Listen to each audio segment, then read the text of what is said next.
She thought differently. She told us that her end was near. End मतलब समाप्ति. The end, cinema में देखते हैं ना, The end. So मदर ने कहा कि मेरा अंतिम समय अब पास आ गया है. My end was near. She said that since only a few hours before the close of the last chapter of her life, she had omitted to pray. ये कहा उन्होंने.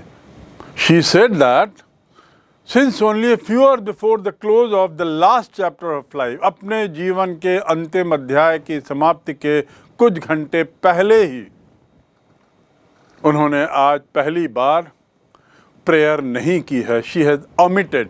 ओमिट करना मतलब मिटा देना, हटा देना. उन्होंने प्रेयर को हटा दिया. She had omitted to pray. उन्होंने प्रार्थना नहीं की. ओमिट, टू ओमिट करना, हटा देना, मिटा देना. Last chapter of her life, अपने जीवन के इस अंतिम दिन में आज उसने प्रार्थना नहीं की, प्रार्थना हटा दी.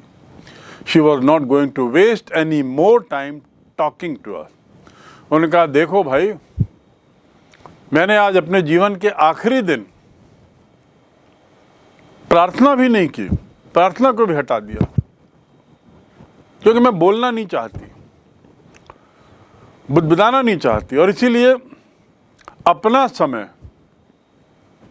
मैं तुम लोगों के साथ कुछ बात करने में भी वेस्ट नहीं करना चाहती. I am not going to waste any more time talking to you all. उन्होंने कहा कि आप तुम लोगों से बात करते हुए मैं अपना समय व्यर्थ नहीं करना चाहती. आज तो मैंने अपनी प्रार्थना भी नहीं की है. ये किनका कहना था? दादी माँ का. क्यों कहना था? क्योंकि ये लोग बार बार, because grandchildren, grandson and grandson's father, parents must be persuading her, must be talking about her illness, etc. She said, don't worry, I don't want to waste my time in talking about it. I haven't even done any prayer today. जब माँ ने ऐसा कहा, दादी माँ ने, we protested, हमने उसका कड़ा विरोध किया. We strongly protested. ऐसा क्यों बोल रहे हो दादी माँ? क्यों नहीं बात करोगे हमसे? आपने प्रेयर नहीं की, ठीक, कोई बात नहीं, लेकिन हमसे तो बात करो. We protested. अब देखिए कहानी कैसे भावनात्मक मोड़ पे आती है. ग्रैंडसन कह रहा, हमने विरोध किया माँ की इस बात का. हमने कहा कि ऐसा क्यों, लेकिन उन्होंने हमारी बात को अनदेखा कर दिया. दादी माँ ने हमारे विरोध को अनदेखा कर दिया. We protested, but she ignored our protest. To ignore means अनदेखा करना. We protested, but she ignored our protest. उन्होंने हमारे विरोध का अनदेखा कर दिया. She lay peacefully in the bed, praying and telling her beads. वो बिस्तर में लेट गई, शांतिपूर्वक लेट गई और अपने माला को फिर से जपने लगी, प्रार्थना करने लगी. Even before we could suspect, her lips stopped moving. हमने विरोध किया, हमने कहा क्यों चुप रहोगे, क्यों बात नहीं करते. माँ ने कहा कि नहीं, बात करने की इच्छा नहीं, मैंने तो अपनी प्रार्थना भी हटा दी है आज. और ऐसा कहते हुए वो अपने बिस्तर में चली गई. वहाँ she lay in her bed. To lay माने लेट जाना. She lay in her bed and after that उन्होंने जो उनकी माला थी जपने की, उसको थोड़ा सा जपा और फिर उसके बाद चुप हो गई, शांत हो गई. उनके जो चेहरे की जो भावना थी थोड़ी बदल गई. Her lips stopped moving. उनके होंठ भी हिलने बंद हो गया। जो बुदबुदा रही थी प्रार्थना अब नहीं दिख रही थी। हाथ में जो रोजरी थी वह भी गिर गया। हर lips stopped moving and the rosary fell from her lifeless fingers. Lifeless, उनके निर्जीव हाथों से, लाइफलेस मतलब निर्जीव, जिसमें जान नहीं थी, उससे वह गिर गया। उनकी जो रोजरी थी, बीड्स जिसमें था, जपने की जो माला थी, वो गिर गई उनके हाथों से। A peaceful pallor spread on her face and we knew that she was dead. चेहरा बड़ा शांत दिख रहा था, बहुत शांतमय चेहरा, उनके चेहरे की भाव भंगिमा, और हम समझ गए कि अब वह नहीं रही। हम समझ गए कि अब वे निर्जीव हो गई हैं। A peaceful pallor spread on her face and we knew that she was dead. कितना कैसा मोड़ लिया कहानी ने, घटना ने। We lifted her off the bed. हमने उसे बिस्तर से उठाया। Lifted her off. OFF off मतलब, ऑफ शब्द का उपयोग जब हम करते हैं बार बार, कई बार, तो ऑफ का मतलब होता है किसी को किसी चीज़ से अलग करना। OFF ऑफ, अलग करने की भावना को बताने के लिए कई बार ऑफ शब्द को क्रिया से जोड़ देते हैं। तो यहाँ पर we lifted her off the bed, बिस्तर से हमने उसे उठाया, अलग किया। एज इज कस्टमरी, जैसा कि कस्टम में है, जैसा कि परंपरा है, जैसा कि रीति रिवाज है। कस्टम यानी रीति रिवाज। So we lifted her off the bed as is customary, laid her on the ground and covered her with red shroud. लाल कपड़े से उसके शरीर को हमने ढक दिया। हमने उसे बिस्तर से उठाया, जमीन पे फैलाया, लाल कपड़े से उनके शरीर को ढक दिया। वह चेहरा जो इतना सौम्य दिख रहा था।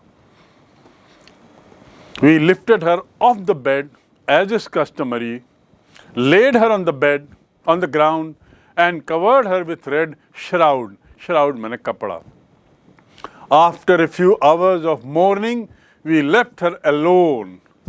Mourn means अफसोस करना, किसी की मृत्यु पर दुख प्रकट करना। So कुछ समय तक हम लोग वहाँ बैठे और हमने मॉर्निंग की, अपना दुख प्रकट किया। दुख कैसे प्रकट करते हैं? शोक प्रकट करना, कुछ अश्रुधारा, रोना, जो होता है अपने नियर डियर के जाने पर जो हम करते हैं, वो वहाँ पे हुआ। और उसके बाद फिर हमने उन्हें अकेला छोड़ दिया और मृत्यु के बाद की क्रियाओं की व्यवस्था करने के लिए निकल गए। After a few hours of mourning, we left her alone to make arrangement for her funeral. Funeral मतलब अग्निदाह, जो शवदाह गृह में जो शरीर को जलाया जाता है उसे कहते हैं फ्यूनरल। और जो दफनाया जाता है, जो इस्लाम धर्म में है, उसे कहते हैं बरियल। BURIAL, बरियल यानी दफनाना, और फ्यूनरल मतलब जलाना, जलाने के, अग्निदाह। शरीर का जो अग्निदाह होता है वह फ्यूनरल कहलाता है, और शरीर को जो कब्रदाह होता है वह बरियल कहलाता है। तो बैरी मीन्स दफनाना, बरियल मतलब वह जगह कब्र, और बैरी मीन्स दफनाना। तो यहाँ पर हम देखते हैं कि हिंदू परिवार था। तो after a few hours of morning we left her alone to make arrangement for her funeral. उनको हमने अकेला छोड़ दिया ताकि हम उनके अग्निदाह की व्यवस्था कर सकें। In the evening we went to her room with a crude stretcher. जो क्रूड स्ट्रेचर, स्ट्रेचर क्या होता है? जिसमें शरीर को स्ट्रेच किया जाए। स्ट्रेच करना यानी फैलाना, पैर शरीर फैलाया जाए। तो ऐसा बांस का बना हुआ आपने देखा होगा, जिन लोगों ने शव यात्रा देखी होगी, वहाँ बांस से दो बांस को जोड़कर उसमें आड़ी सीढ़ी जैसा एक बांस का ढांचा बनाया जाता है और उसके ऊपर मृत शरीर को रखा जाता है। वो बड़ा क्रूड रहता, क्रूड मतलब सुंदर नहीं रहता, रफ रहता। अब मृत्यु के समय क्या सुंदरता। So it was a crude thing. After a few hours of mourning, we left her alone to make arrangement for her funeral. In the evening, we went to her room with a crude stretcher. In the evening क्यों? क्योंकि सुबह हम उनको कमरे में अकेला छोड़कर चले गए थे। जो अन्य परिवार के लोग आते थे वहाँ बैठते थे, लेकिन हम लोग व्यस्त थे फ्यूनरल की तैयारी में।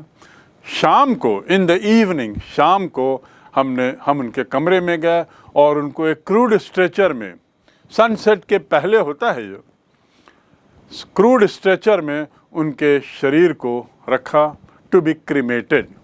क्रीमेट करना, जलाना। क्रेमेटोरियम यानी शवदाह गृह, क्रीमेशन ग्राउंड यानी शवदाह गृह। टू क्रीमेट मतलब जलाना। तो we took her to be cremated. The sun was setting, और हमारे हिंदू परिवारों में ये परंपरा है कि सनसेट के पहले, सूर्यास्त के पहले शरीर को अग्नि दे दी जाए। The sun was setting and had lit her room and veranda with a blaze of golden light. जो उनका कमरा है, जो वरंडा है, वहाँ पे हमने वहाँ पर सूरज की रोशनी जो बड़ी सुंदर थी, गोल्डन कलर की थी, वो आ गई थी। The sun was setting and had lit. Lit शब्द कहाँ से बना है? लाइट से। लाइट lit, जलाना, रोशनी देना। And had lit her room and veranda with a blaze of golden light. We stopped halfway in the courtyard. जो वरंडा था, कोर्टयार्ड था। कोर्टयार्ड में हम आधे रास्ते पे रुक गए, और उसके बाद all over the veranda and in a room right up to where she lay dead and stiff, wrapped in the red shroud, thousands of sparrows sat. उनके शव को, अपनी दादी माँ के शव को हमने जब उस पर रखा, वो स्ट्रेचर पर, और उसके बाद हाफ वे आए वरंडा में, और वरंडा में हमने रखा जहाँ पे दादी बैठती थी। आपको याद होगा कि मैंने बताया था कि ग्रैंडसन ने बताया कहानी में कि दादी दोपहर में वहाँ बैठती थी। उसी वरंडा में दादी के शव को लाया गया, ज़मीन पर रखा गया, और वहाँ पर हजारों चिड़ियाँ आ गई। उसी जगह पर जहाँ पे वे चिड़ियाँ अपना दाना खाने आती थी, जिसको दादी रोटी के टुकड़े तोड़ तोड़ के खिलाती थी। वही चिड़ियाँ जो दादी के पैर पे, दादी के कंधों पे, दादी के सिर पे बैठती थीं और दादी मुस्कुराती थी।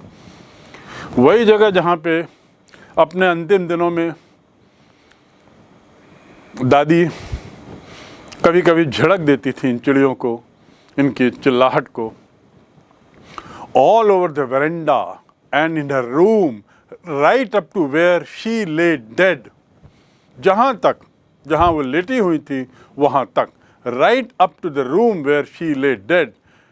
And stiff माने कड़ा, शरीर अब कड़ा हो गया था उनका। डेथ के बाद शरीर कड़ा हो जाता है।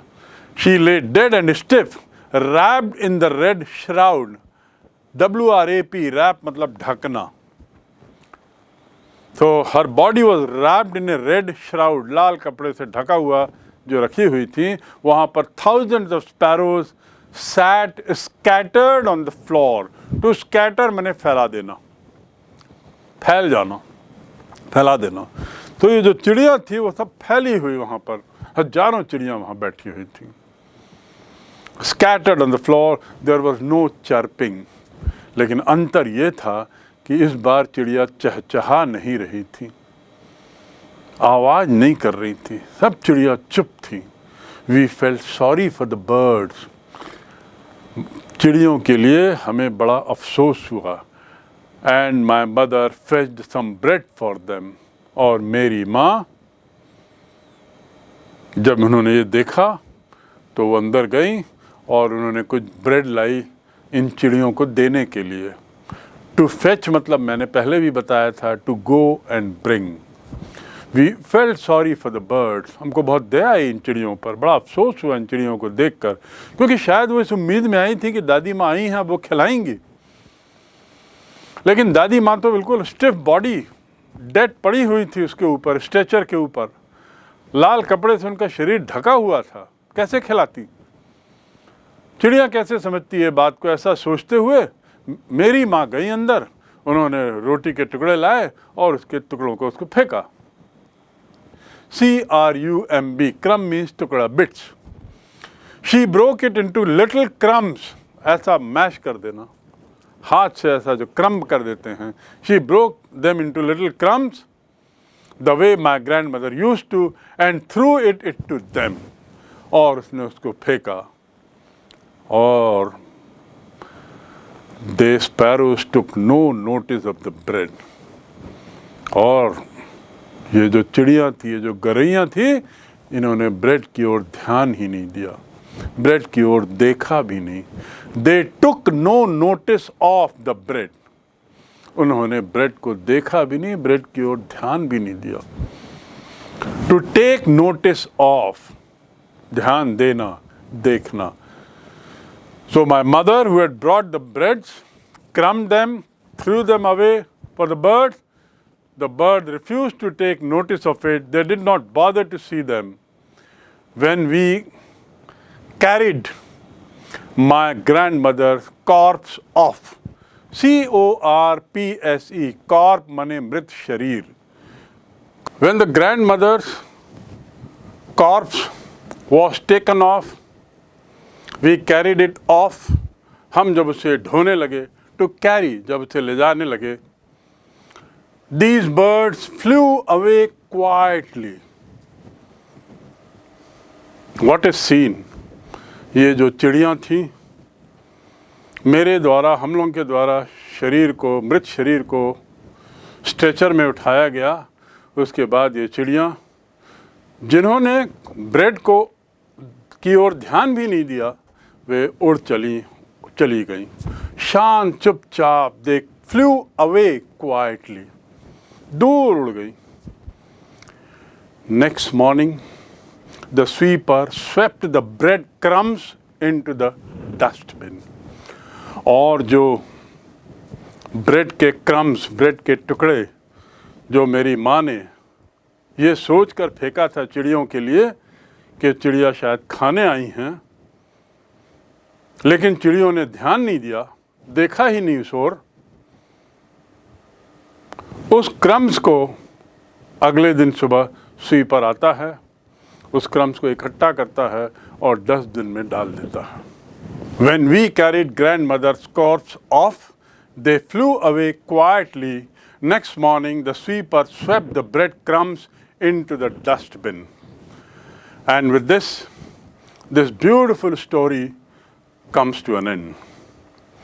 ये कहानी यहाँ ख़त्म होती है। कहानी तो ख़त्म हुई, but it left behind feelings in us, in the readers. I'm sure you also must have moved along the story. आप भी कहानी के साथ साथ बढ़े होंगे और ग्रैंडसन के साथ आपने ग्रैंड मदर की डेथ तक की यात्रा की होगी इस कहानी में. You also must have traveled along the story as the grandson narrates, describes the times since his childhood to the time when grandmother dead body is taken off. The story is full of emotions, full of feelings, speaking volumes about relations between the grandmother and the grandson. The bonding is very well depicted, shown in this story. KHUSHWANT Singh, I'm sure, the writer, you must have felt, he has very successfully succeeded. He has very successfully succeeded in bringing out the best from grandson, so far as his feelings for his grandmother are concerned. Grandmother के बारे में grandson के जो विचार हैं, उसकी जो भावनाएं हैं, इस कहानी के लेखक खुशवंत सिंह ने, आप मानेंगे, निश्चित रूप से उन भावनाओं को बड़े अच्छे से पिरोया है और उसको भावनाओं को निकालने में बहुत अच्छे से बहुत सफलता पाई है। ये जो संबंध है ग्रैंडमदर, दादी, माँ और बेटा के बीच में, ये भारतीय संस्कृति का एक बहुत अहम अंग है, एक अच्छी परंपरा है। Unlike the West, where grandmother has a very close bonding with family members. So now with this story comes to an end, and we will move on to exercise by way of different questions, by way of vocabulary, by way of understanding the story better in some way.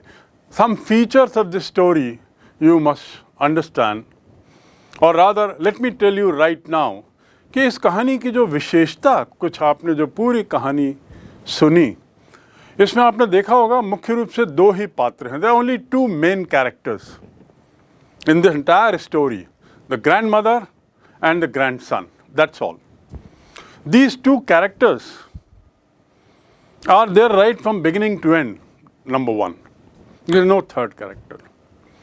The second feature of the story is there is no dialogue. कोई बातचीत नहीं है, कोई quotation, उद्धरण नहीं है, and so there are no dialogues. The third feature about the story is the various stages are very clear.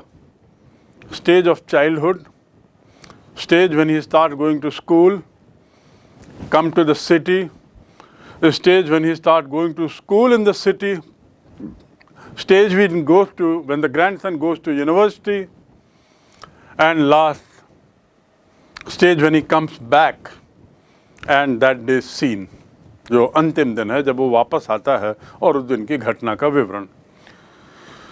These stages are beautifully, very, very subtly mentioned and narrated. And there lies the skill of the writer, KHUSHWANT Singh, who has very successfully depicted the entire lifespan of the grand old mother, and so on and so forth. So we'll move on to the exercise and few other things related to this story, the portrait of a lady.